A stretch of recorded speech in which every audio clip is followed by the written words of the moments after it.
আল্লাহ পাকের শুকর সুজুদ যে মহান রব্বুল আলামিন আমাদেরকে পবিত্র জুমাবারে জুমার মসজিদে আগে ভাগে এসে আলোচনায় শামিল হওয়ার তৌফিক দান করেছেন।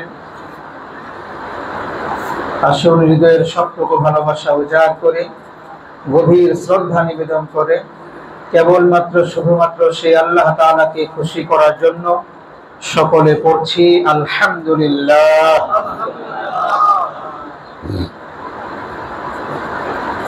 সম্মানিত মুসল্লিয়ানি কেরাম, গত জুমায় আমরা রমাদান পরবর্তী কি সিলেবাস হবে আমাদের 11 মাস কিভাবে চলবো, রমাদান থেকে কি শিক্ষা আমরা পেয়েছি সেগুলো নিয়ে আমরা আলোচনা করছিলাম।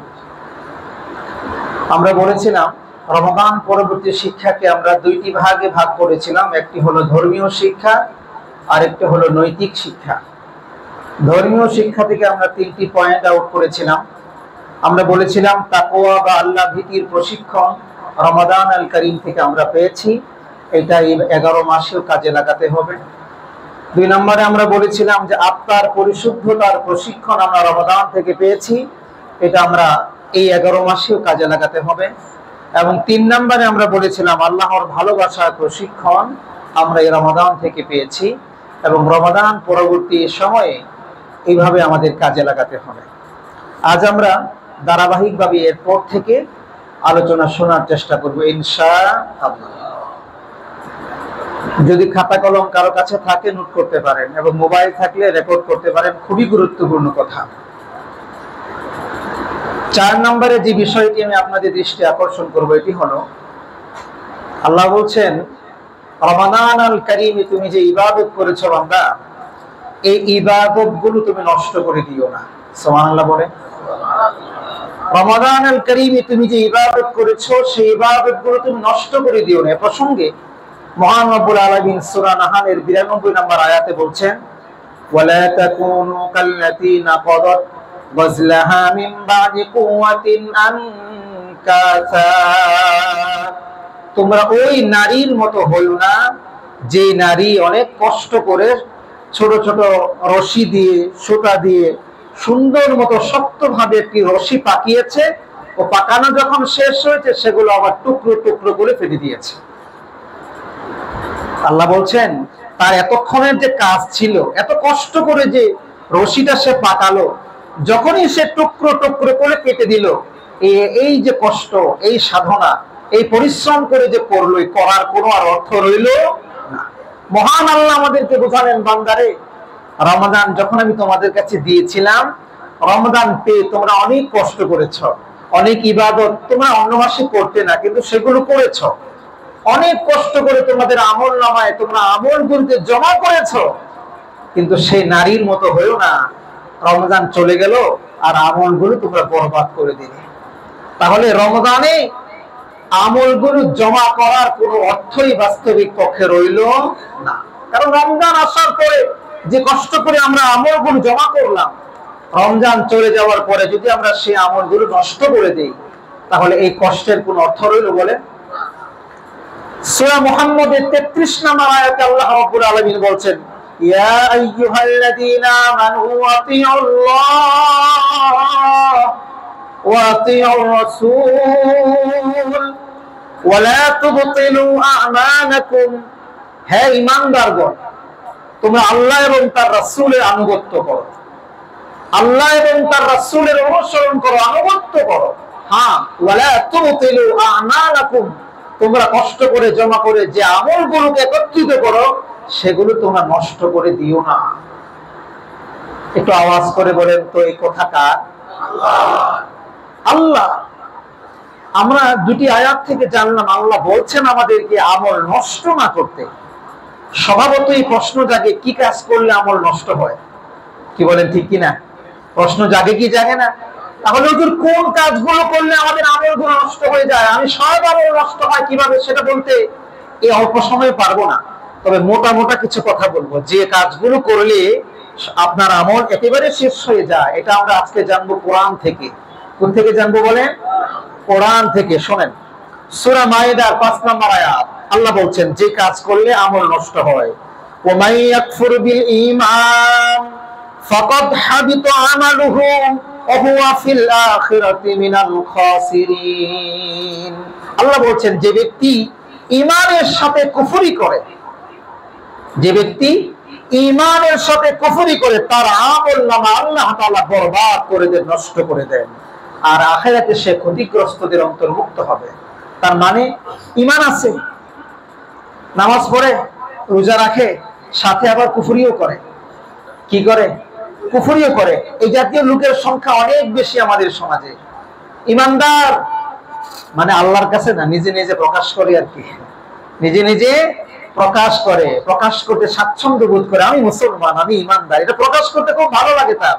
কিন্তু সেই ব্যক্তি আবার কি করে? কুফরিও করে। আল্লাহ বলছেন তার পিছনে সমস্ত আমল বরবাদ। তাহলে কুফরি এটা খুবই জঘন্যতম গুনাহ। আল্লাহ আমাদেরকে হেফাজত করেন, পড়ি আমিন। 2 নম্বরে আল্লাহ বলছেন সূরা জুমারের 65 নম্বর আয়াত, কোন কাজ করলে আমল নষ্ট হয়। আল্লাহ বলছেন ওয়ালাকাদ উহিয়া ইলাইকা ওয়া ইলাল লাযিনা মিন ক্বাবলিক লাইন আশরাকতা লায়াহবাতান্না আমালুক ওয়া লাতাকুনান্না মিনাল খাসিরিন। আল্লাহ বলছেন নবী গো, আপনার প্রতি আমি যে ওহী নাজিল করছি, এই ওহী আপনার পূর্ববর্তী যে সমস্ত নবীগণ ছিল তাদের উপরেও নাজিল করেছিলাম। তবে একটি কথা আমি আপনাকে স্মরণ করিয়ে দিতে চাই, সেটা হলো লাইন আশরাকতা লায়াহবাতান্না আমালুক, যদি আপনি কোনো কারণে শরীক করেন, শিরক করেন, তবে আপনার আমলনামায় যা আমি আল্লাহ জমা করেছি সব শেষ করে দিব। আল্লাহু আকবার। আপনি একটু ভাবতে পারেন, ক্যান ইউ ইমাজিন, এটা কাকে আল্লাহ বলছেন? আল্লাহ তার দোস্ত, তার নবীকে আল্লাহ বলছেন আপনি যদি শরীক করেন, শিরক করেন, আপনার আমলনামার সব শেষ করে দেব আমি আল্লাহ। দেখেন, নবীজির শিরিক করার কোনো সম্ভাবনা ছিল? সেই আল্লাহ সেই নবীকে এত কঠিন হুঁশিয়ারি দিয়েছেন, আর আমরা উঠতে বসতে, ঘর থেকে বের হতে, ঘরে ঢুকতে, কোন সময় কত জায়গায় কতবার শিরক করে বসছি, আমাদের কোনো ইয়াত্তা নাই কখন আমাদের ঈমান আছে আর কখন আমাদের ঈমান যায়, কখন আমাদের আমলনামা জমা হয় আর কখন আমাদের আমলনামা বরবাদ হয়, এই ঠিকানাও আমরা খুঁজে পাই না, ঠিক কি না? তাহলে শিরক খুবই মারাত্মক, খুবই জঘন্যতম একটি অপরাধ। যে অপরাধ যদি কেউ সংঘটিত করে, তার পিছনের গুনাহগুলো, পিছনের নেকগুলোকে আল্লাহ বরবাদ করে দেন। এই কথাটা একটু আওয়াজ করে বলেন আল্লাহ।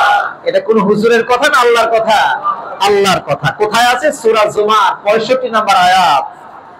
প্রিয় ভাইরা, 3 নাম্বার যে কাজ করলে আমল নষ্ট হয়ে যায়, সেটা হলো সূরা আরাফের 147 নম্বর আয়াতে আল্লাহ তাআলা সেই কথা বলেছেন। আল্লাহ বলছেন ওয়াল্লাযীনা কাযযাবু বিআয়াতিনা ওয়া লিকাইল আখিরাতি হাবিতাত আ'মালুহুম হাল ইজজাউনা ইল্লা মা কানু ইয়ামালুন।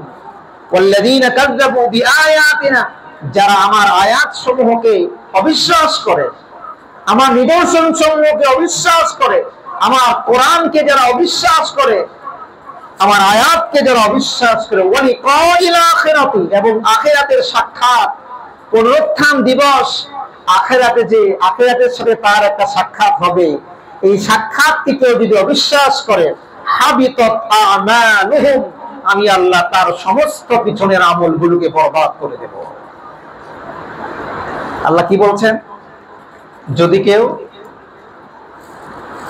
আল্লাহর আয়াতগুলোকে অবিশ্বাস করে এবং আখিরাত দিবসের প্রতি ঈমান যদি না থাকে, অর্থাৎ আখিরাতে তার হিসাব নিকাশ হবে, আখিরাতের সাথে তার সাক্ষাৎ হবে, এই বিষয়ে যদি কারো সন্দেহ থাকে, তাহলে কি হবে?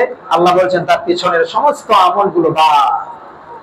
দেখেন, আমাদের সমাজে কিছু স্বশিক্ষিত শিক্ষিত আছে, স্বশিক্ষায় শিক্ষিত, দাবিদার শিক্ষিত, তারা আমাদের সমাজে বসবাস করে, নামাজ পড়ে, রোজা রাখে, হজ করে, যাকাতও দেয়।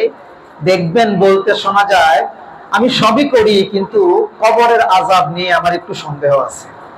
কবরে আযাব হয় কি হয় না, আপনি চারপাশে তাকালে আপনি দেখবেন এই ধরনের টেন্ডেন্সি কিছু মানুষ আমাদের সমাজে এবং তৈরি হচ্ছে, যারা কবরের আযাবকে বিশ্বাস করতে চায় না। কবর এটা কি দুনিয়া না আখিরাত? এটা ওয়ান কাইন্ড অফ আখিরাত, তাই না? আখিরাতের অংশ, শুরু হচ্ছে আখিরাত। কি বলে তারা? কবরের আযাব কি বিশ্বাস করে না? কবরে আবার আযাব হয় কেমনে? কবরে তো মারা গেলে সব শেষ, রেখে আছে হাড্ডি গুড্ডি থাকে লাশ, কদিন পরে আমরা লাশ খুলে দেখি আজিমপুর কবরস্থানে কেউ থাকে না, হাড়ও খুঁজে পাওয়া যায় না, তা আযাব হয় কোথায়? এরকম যুক্তি দাঁড় করিয়ে একদল মানুষ বলতে চায় কবরে আযাব হয় না। ঠিক কি ঠিক না? মুসলমান কি? মুসলমান কাকে বলে জানেন? মুসলমান হলো কোরআন এবং সুন্নাহর দলিলের আলোকে আপনার সামনে কোন জিনিস যখন উপস্থাপন হলো আকলকে কাজে না লাগিয়ে তৎক্ষণাৎ সাথে সাথে সেই জিনিস মেনে নেওয়ার নাম হলো মুসলমান। আপনার সামনে কোরআন, আপনার সামনে হাদিস উপস্থাপন করা হলো দলিলের আলোকে, আপনি দেখলেন কোরআনে এই কথা আছে, হাদিসে এই কথা আছে, আপনি আপনার আকলে বুঝে আসুক আর না আসুক তৎক্ষণাৎ সেই কথা মনে প্রাণে মেনে নেওয়ার নামই হলো মুসলমান। আপনি যখন যুক্তি দ্বারা করাবেন তখন আর মুসলমান থাকবেন না। কবরে যে আযাব হয় এটা আপনারা বিশ্বাস করেন? কেমনে বিশ্বাস করি? বুখারী মুসলিমের হাদিস, সহিহ হাদিস। রাসূল করিম সাল্লাল্লাহু আলাইহি ওয়াসাল্লাম বলেন, নবীজি একবার দুইটি কবরের মাঝখান দিয়ে পাশ দিয়ে যাচ্ছিলেন, তখন বললেন ইন্নাহুমা লা ইউআযাবান। সাহাবাদেরকে বলে এই দুইটি কবরে আযাব হচ্ছে, এই দুই কবর ওয়ালাকে আযাব দেওয়া হচ্ছে। নবীজি বলেন না ইউআযাবানি ফি কাবীর, এই দুই কবরে যে আযাব হচ্ছে এটা বড় কোনো অপরাধের কারণে নয়। নাম্বার 1 যে অপরাধ সেটা হলো সে চুগলখুরি, একজনের চুগলখুরি করত, চুগলখুরি করার কারণে তার কবরে আযাব হচ্ছে। 2 নাম্বার সে নাপাকি থেকে পবিত্রতা অর্জন করার সময় সতর্কতা অবলম্বন করতো না, প্রস্রাবের ছিটাফোঁটা তার লেগে যাইতো, সেগুলো থেকে খেয়াল করতো না। এই 2 কারণে 2 কবরে আযাব হচ্ছে। আচ্ছা বলেন তো, নবীজি যে এই কথা বলেছেন এটা আল্লাহ তাআলা তাকে জানিয়েছেন বা তিনি দেখেছেন, এই জন্যই তো কথা বলেন, ঠিক কিনা? আর নবীজি যখন কোনো কথা বলেন এই কথা কি এমনি এমনি বলেন? ওমা ইয়ানতিকু আনিল হাওয়া ইন হুয়া ইল্লা ওয়াহয়ুন ইউহা। আমার নবী ততক্ষণ পর্যন্ত কোনো কথাই বলেন না যতক্ষণ না আল্লাহ তাআলা তাকে সেই কথা না জানান। সুবহানাল্লাহ। সুতরাং কবরে আযাব হয় কি হয় না? আওয়াজ করে বলেন। এটা আমাদের ঈমান, আহলুস সুন্নাহ ওয়াল জামাতের আকীদার অন্যতম আকীদা। কবরে যখন আযাব হয়, মুমিন মুসলমান যারা কবরে যায় তাদের কবরে শান্তিও হয়। রাউযাতুম মিন রিয়াদিল জান্নাহ আও হুফারুম মিন হুফরাতিন নার। আল্লাহর নবী বলেছেন কারো কারো কবরটা আল্লাহ তাআলা জান্নাতের টুকরা বানিয়ে দেন, আর কারো কারো কবরটা আল্লাহ তাআলা জাহান্নামের একটা গর্ত বানিয়ে দেন। আল্লাহ আমাদেরকে হেফাজত করেন, পড়ি আমিন। তাহলে বোঝা গেল কেউ যদি এই কথা বলে যে আখিরাত দিবসের প্রতি তার বিশ্বাস যদি না থাকে তাহলে তার আমলগুলো কি হয়ে যাবে? বরবাদ হয়ে যাবে। 4 নাম্বার যেই কারণে আমল ধ্বংস হয়ে যায়, সূরা মুহাম্মদ 8 এবং 9 নাম্বার আয়াতে আল্লাহ তাআলা বলছেন ওয়াল্লাযীনা কাফারু ফাতাসাল লাহুম ওয়া আদাল্লা আ'মালাহুম যালিকা বিআন্নাহুম কারিহু মা আনজালাল্লাহ ফাআহবাতা আ'মালাহুম। আল্লাহ তাআলা বলছেন যারা কুফরি করে, যালিক ওয়াল্লাযীনা কাফারু ফাতাসাল লাহুম, যারা কুফরি করে তাদের এই কুফরি তাদেরকে ধ্বংস করেছে, ওয়া আদাল্লা আমালাহুম, এবং তাদের আমলগুলোকে আল্লাহ তাআলা কুফরি করার কারণে বরবাদ করে দিয়েছেন। কুফরি যারা করে তাদের আমল কি হয়ে যায়? থাকে না বরবাদ হয়ে যায়? বরবাদ। এই কথা আমার না কোরআনের? কোরআন কে বলেছেন? আল্লাহ। এরপর আল্লাহ বলছেন যালিকা বিআন্নাহুম কারিহু, এটা কেন? এটা হলো বিআন্নাহুম কারিহু মা আনজালাল্লাহ, আল্লাহ তাআলা যে বিধান মানুষদের জন্য দিয়েছেন এই জিনিসটা যার কাছে ভালো লাগে না, অপছন্দ হয়, ফাআহবাতা আমালাহুম, তার ফলশ্রুতিতে আল্লাহ তাআলা তার আমলনামা বরবাদ করে দেন। আল্লাহ পৃথিবীতে মানব জাতির কল্যাণের জন্য যত বিধান দিয়েছেন এই সবগুলো বিধান মানব জাতির কল্যাণের জন্য না অকল্যাণের জন্য? আপনি মানেন আর না মানেন, আপনার বুঝে আসুক আর না আসুক, সবগুলোই মানবতার কল্যাণের জন্যই আল্লাহ তাআলা দিয়েছেন, ঠিক কিনা ভাই? সুতরাং কেউ যদি এই কথা বলে আল্লাহর কোন কোরআনের কোন বিধান কি কেউ যদি অবিশ্বাস করে অথবা যদি অপছন্দ করে, এটা মানব জাতির জন্য কাজে আসে না, অথবা এই যুগে ১৫০০ বছর পরের জন্য এটা অকার্যকর, এমন যদি কেউ মনে করে শুধু তার ঈমান যাবে, পিছনের আমলও শেষ হবে, ঠিক কি না? শুধু ঈমান যাবে তা নয়, কারণ কোরআনের কোন আয়াতকে অস্বীকার করলে ঈমান থাকে? ঈমানও যেমন যাবে, পিছনের যত আমল ছিল সমস্ত আমলগুলো আল্লাহ তাআলা বরবাদ করে দিবেন। সুতরাং কোরআনে আল্লাহ তাআলা যত বিধান দিয়েছেন, হতে পারে সেটা সুদের হতে পারে, ঘুষের হতে পারে, মিথ্যার হতে পারে, পিতামাতার সদাচরণ হতে পারে, প্রতিবেশীর হক হতে পারে, নামাজ হতে পারে, যাকাত হতে পারে, যত রকমের বিধান কোরআনে আল্লাহ দিয়েছেন, আপনি যদি মানতে না পারেন, এটা মনে করতে হবে অবশ্যই এটা আল্লাহ মানবতার কল্যাণে দিয়েছেন, আমাদের জন্য আবশ্যক মানা, কিন্তু আমি অপারগ মানতে পারতেছি না, এই কথা বলে যদি আপনি করেন, তাহলে অন্তত আপনার কবিরা গুনাহ হবে, কিন্তু পিছনের আমল ধ্বংস হবে না। কেউ যদি অবিশ্বাস করে কিংবা অপছন্দ করে, এটা বললেই হবে, যুক্তি দাঁড় করায়, আল্লাহর বিধানের সামনে যুক্তি দাঁড় করায়, আবার বলে এটা বললেই হবে, এই যুগে কি এটা চলে? বলার সাথে সাথে পিছনের সমস্ত আমলগুলো বরবাদ হয়ে যাবে। আল্লাহ আমাদেরকে বুঝার তৌফিক দান করুন, পরিয়াবিন। 5 নাম্বার কারণ, যে কারণে আমাদের আমলগুলো ধ্বংস হয়ে যায়, সূরা মুহাম্মদ 28 নাম্বার আয়াত আল্লাহ বলছেন, যালিকা বিআন্নাহুম ইত্তাবাউ মা আসখাতাল্লাহ ওয়া কারিহু রিদওয়ানাহু ফাআহবাতা আমালাহুম। আল্লাহ বলছেন, যালিকা বিআন্নাহুম ইত্তাবাউ মা আসখাতাল্লাহ ওয়া কারিহু রিদওয়ানাহু, তারা এমন জিনিসের অনুসরণ করে যে জিনিস আল্লাহকে অসন্তুষ্ট করে, আর আল্লাহ যে জিনিস পছন্দ করেন সেইটা তারা পছন্দ করে না। তাহলে এই কাজ যারা করবে, আল্লাহ বলেন ফাআহবাতু আমালাহুম, তাদের আমলনামাও আমি আল্লাহ সব ধ্বংস করে দেব। কি বলেছেন আল্লাহ? খেয়াল করেছেন একবার? যে জিনিস আল্লাহ পছন্দ করে এটা আপনি পছন্দ করেন না, আল্লাহ যেটা অপছন্দ করে সেটাই আপনি পছন্দ করেন। এমন মনে হয় কেউ নাই? আছে? এমন আছে? যদি থাকে এরকম, তাহলে মনে করবেন আমার আপনার, যদি আমি আর আপনি যদি সেই দলের মধ্যে থাকি, আমার আপনার পিছনে সব আমল বরবাদ। এটা কোনো মোল্লার কথা নয়, এটা আল্লাহর কথা। কার কথা বলেন? আমার কথায় বাদ হবে না, আল্লাহর কথায়। আল্লাহ কোথায় বলছেন? সূরা মুহাম্মদ 28 নম্বর আয়াত। আমি আয়াত আবার পড়ছি, আপনি বাড়িতে গিয়ে মিলিয়ে দেখবেন মিথ্যা বলছি কিনা। আল্লাহ বলছেন, যালিকা বিআন্নাহুম ইত্তাবাউ মা আসখাতাল্লাহ ওয়া কারিহু রিদওয়ানাহু ফাআহবাতু আমালাহুম, তারা এমন জিনিসের অনুসরণ করে যেই জিনিস আল্লাহকে অসন্তুষ্ট করে, আর তারা অপছন্দ করে আল্লাহর অসন্তুষ্টকে। আল্লাহ যেটা সন্তুষ্টি করে, আল্লাহ যেটা ভালোবাসে, আল্লাহর যেটা পছন্দ এটা আমাদের অপছন্দ, আর আল্লাহর যেটা অপছন্দ এটা আমাদের পছন্দ। এবার আপনি মিলান, কত জিনিস আল্লাহর পছন্দ আর আমি আর আপনি অপছন্দ করছি, কত জিনিস আল্লাহর অপছন্দ আমি আর আপনি পছন্দ করছি, মিলাইতে থাকেন। নবীকে ভালোবাসা, নবীর সুন্নতের ইত্তেবা করা, এটা আল্লাহর অপছন্দ না পছন্দ? আওয়াজ করে বলেন না কেন? এটা পছন্দ না অপছন্দ? আল্লাহর পছন্দ। আমি যে নবীকে ভালোবাসলাম না, মুখে বাসলে তো হবে না, কার্যে পরিণত করতে হবে। আমি যে কার্যে নবীর ভালোবাসা প্রমাণ করলাম না, প্রকারান্তরে আমি কিন্তু নবীকে ভালোবাসলাম না, তার মানে আমি আল্লাহর অসন্তুষ্টি করলাম।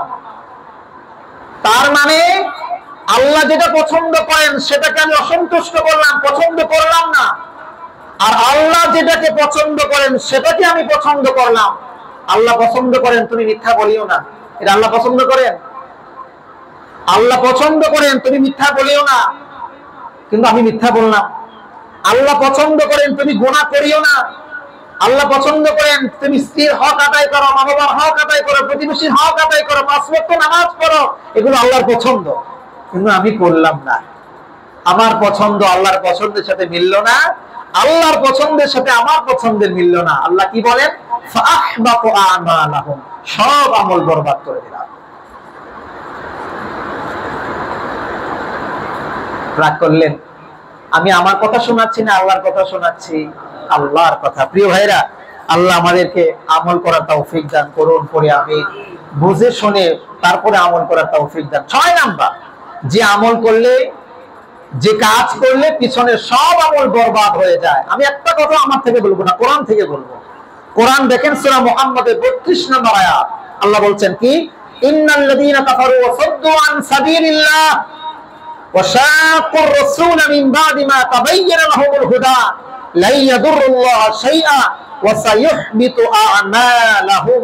আল্লাহ বলছেন ইন্নাল্লাযীনা কাফারু ওয়া সাদ্দু আন সাবিলিল্লাহ, ইন্নাল্লাযীনা কাফারু, যারা কুফরি করে, ওয়া সাদ্দু আন সাবিলিল্লাহ, আল্লাহর রাস্তায় যারা বাধা দেয়, ওয়াশাকুর রাসূল মিন বাদি মা তাবায়্যানা লাহুমুল হুদা, হেদায়েত আসার পরেও যারা আল্লাহর নবীর বিরুদ্ধাচরণ করে, হেদায়েত আসার পরেও যারা আল্লাহর নবীর বিরুদ্ধাচরণ করে।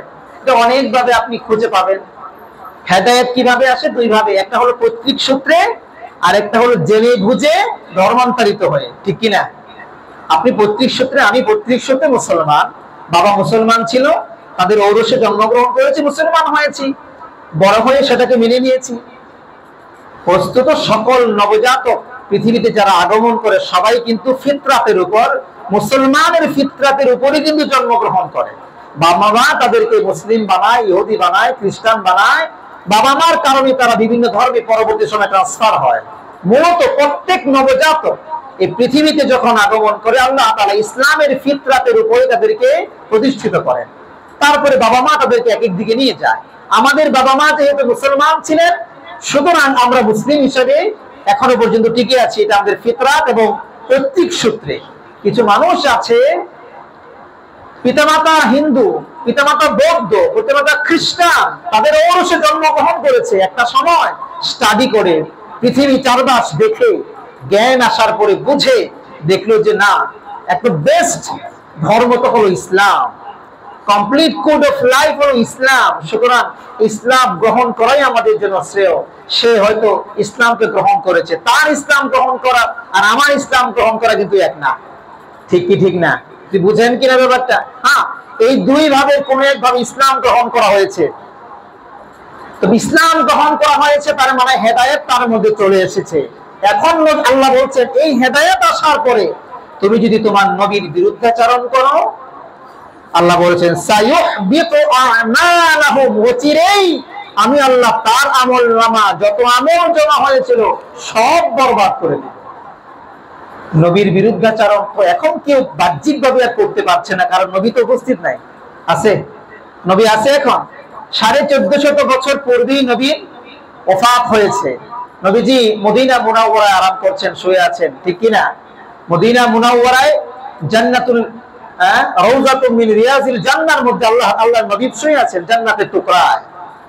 আলামে বারযাখিয়া, এটাকে বলে আলামে বারযাখি। বারযাখি জীবনে রাসূল সাল্লাল্লাহু আলাইহি ওয়াসাল্লাম আছেন। সুতরাং এখন তাকে বাহ্যিকভাবে তার সাথে বেয়াদবি করা, বিরুদ্ধাচরণ করা সম্ভব নয়। হ্যাঁ, তার উপর কেউ যদি মানসিকভাবে আঘাত দেয়, তার ব্যঙ্গ করলো, তাকে ছোট করলো, তার বিভিন্ন রকমের তাকে নানান ভাবে কষ্ট দিল, এমন কষ্টদায়ক শব্দ তার সামনে যায় না যেগুলো উচ্চারণ করলো, এগুলো করার পরে কিছু মানুষ সবার আগে আলেম সমাজের মধ্য থেকে কিন্তু প্রতিবাদ জানায়। ঠিক কি ঠিক না? আলেমদের মধ্য থেকে সবার আগে প্রতিবাদ জানায়। তারপরে আমরা যারা আছি মুসলমানদের মধ্যে যারা একটা গ্রুপ, তারাও আলেমদের সাথে প্রতিবাদ জানায়। কিন্তু আপনার সাথে আমার সাথে এমন একজন লোক দেখবেন যারা নামাজ পড়ে, রোজা রাখে, 5 ওয়াক্ত মসজিদে আসে, নবীজির অপমানে তার বিন্দু মাত্র কষ্ট হয় না। বরং প্রতিবাদ যদি আপনি জানান, আপনার প্রতি সে কষ্ট, আপনার প্রতি তার চেহারাটা কালো হয়। এরকম আছে না নাই? মনে রাখতে হবে, সায়ুহবিতু আমালাহুম, আপনার যদি রাসূলের অপমানে একটু পর্যন্ত কষ্ট না লাগে, আপনি অপমানিত না হন, সব আমল আল্লাহ তাআলা বরবাদ করে দিবেন। তাই তো কাজী নজরুল জাতীয় কবি বলেছিলেন, রাসূলের অপমানে যদি কাঁদে না তোর মন, মুসলিম নয় মুনাফিক তুই রাসূলের দুশমন। মনে আছে আপনাদের?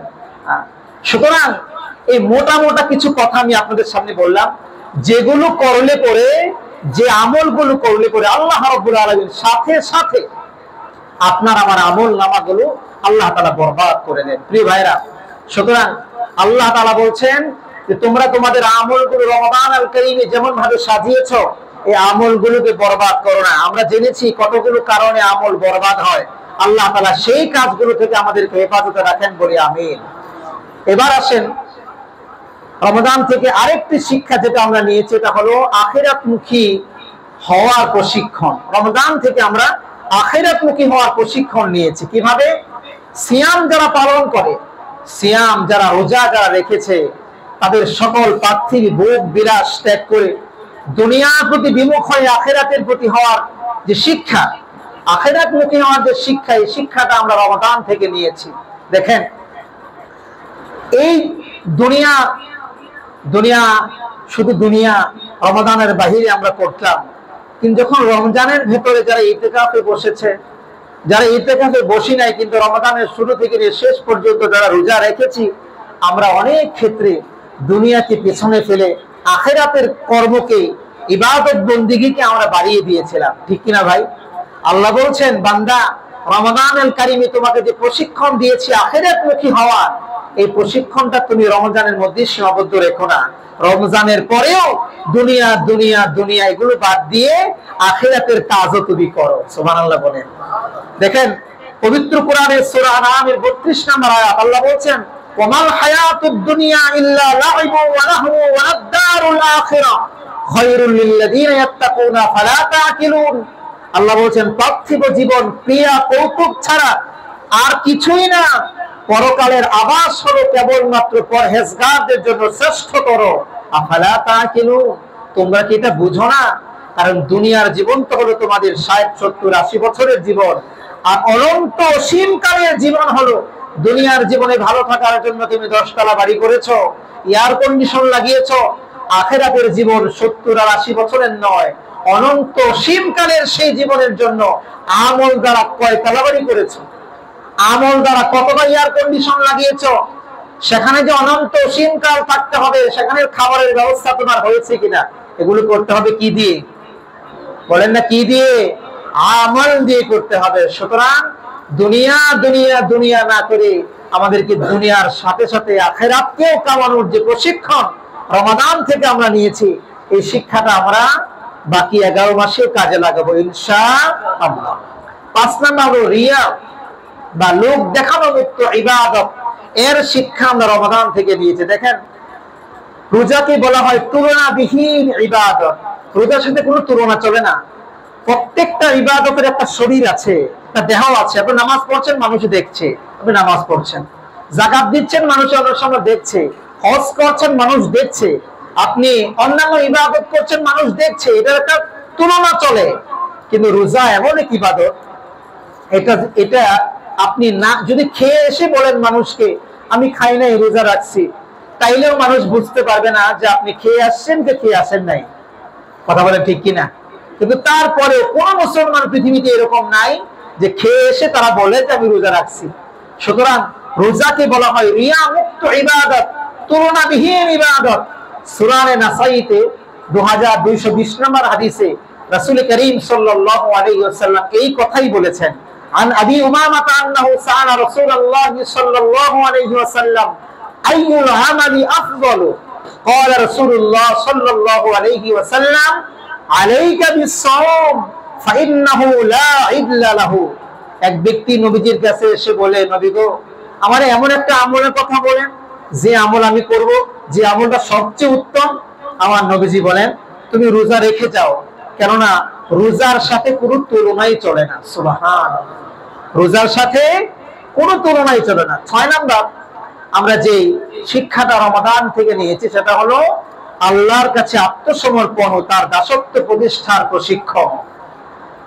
নিজের সকল কাজ নিজের বুঝ মতো নয়, মন চাহি নয়, রব চাহি।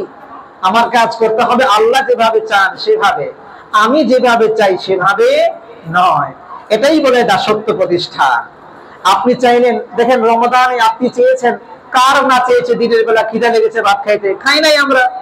আমাদের পান করতে পিপাসা লেগেছে, পান করার জন্য, পানি পান করার জন্য মন চেয়েছে, কিন্তু আমরা করি নাই। মন চাইলেই আমরা করি নাই, আল্লাহটা মেনেছি, আল্লাহ বলেছে এখন করা যাবে না, আল্লাহর দাসত্ব প্রতিষ্ঠা করেছি। আমাদের মন চেয়েছে আমরা রাতের বেলা ক্লান্ত শান্ত অবস্থা মাগরিবের পরেই একটু ঘুম দেই, একবারে ফজর পর্যন্ত, কিন্তু এটা পারি নাই।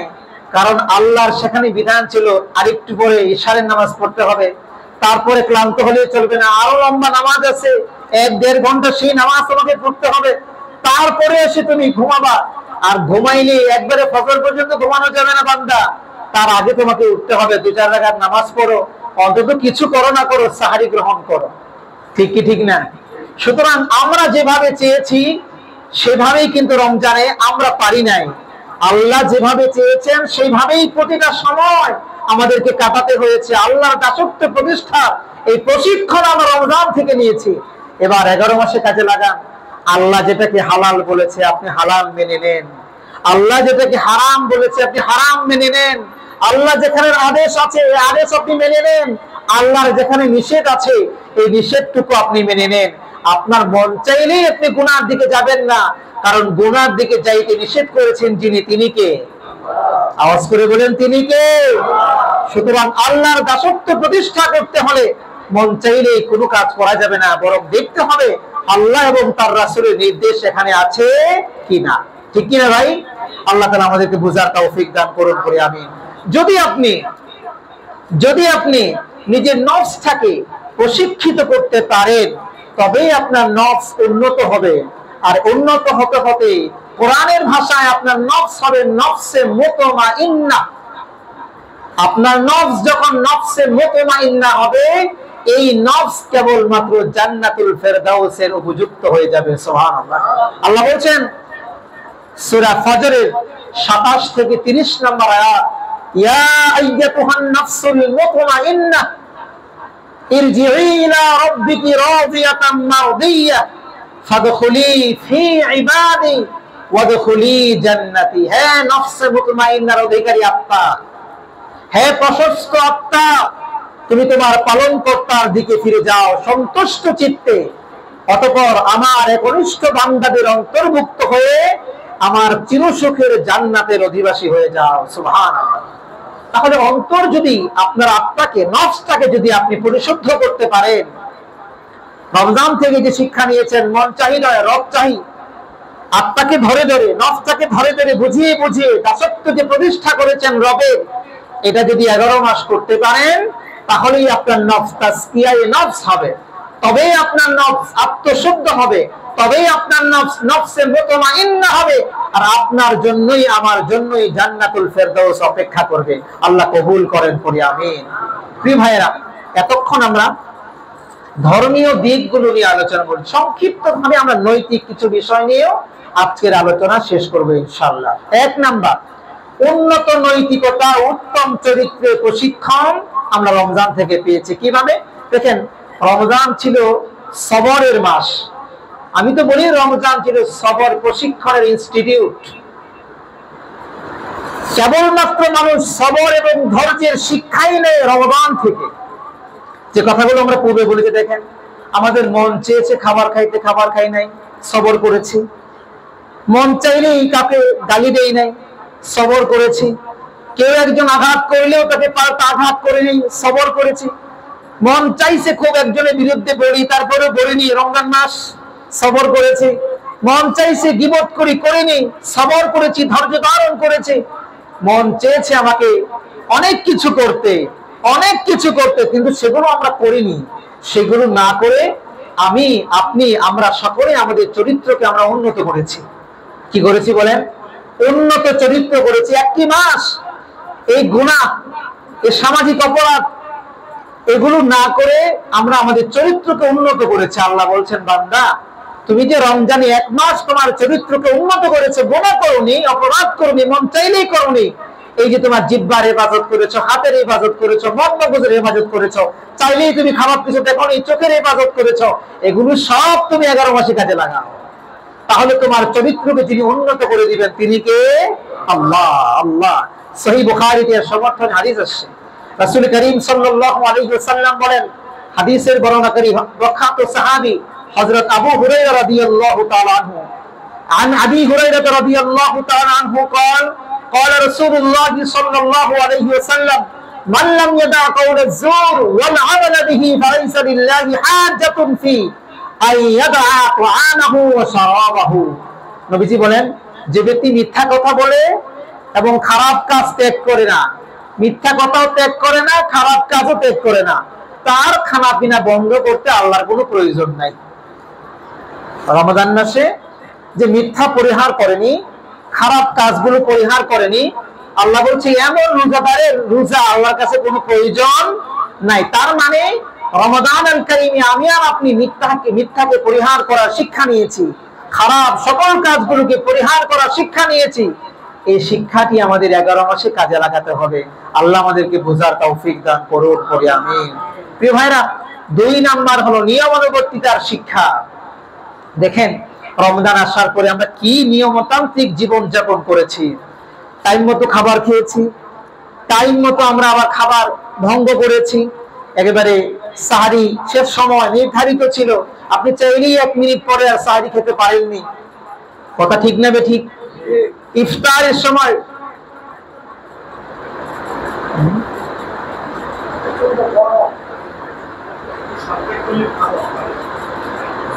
আচ্ছা আচ্ছা, না আমার তো সময় আছে, আমি তো ঘড়ির দিকে তাকাচ্ছি, আমার 15 পর্যন্ত সময়, আমি দেখাচ্ছি,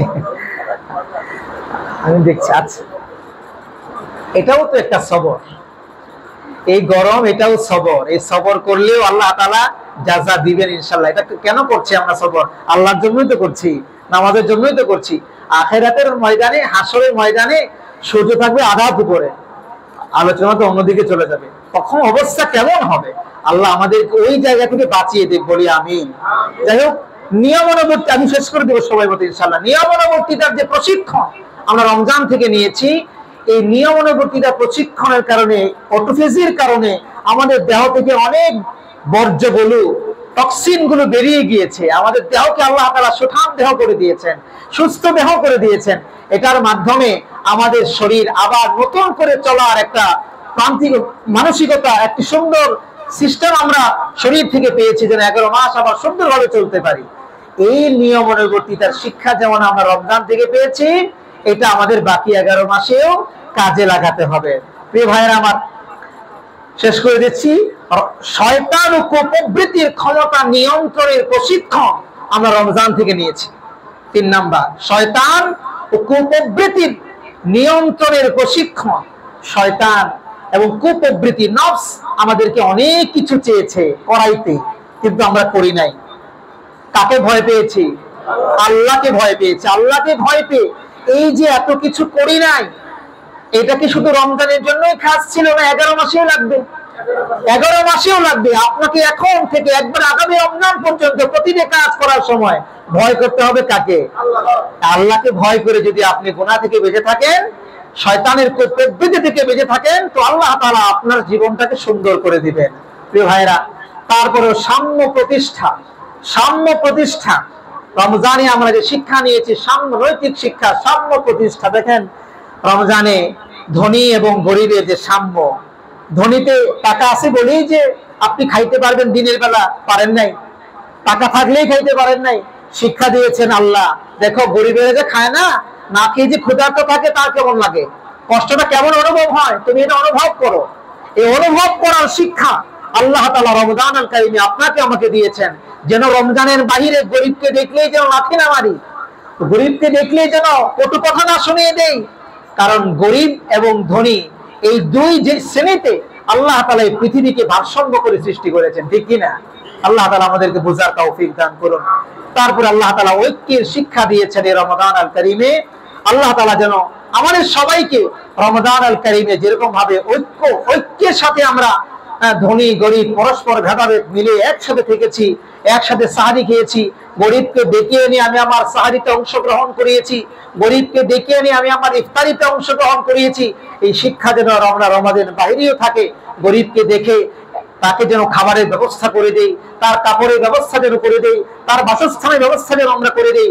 আল্লাহ রাব্বুল আলামিন আমাদের সবাইকে এই যে কথাগুলো বললাম, রমজানের যে শিক্ষা, এই শিক্ষাগুলো আমাদের বাস্তব জীবনে প্রতিফলন করার তৌফিক দান করুন।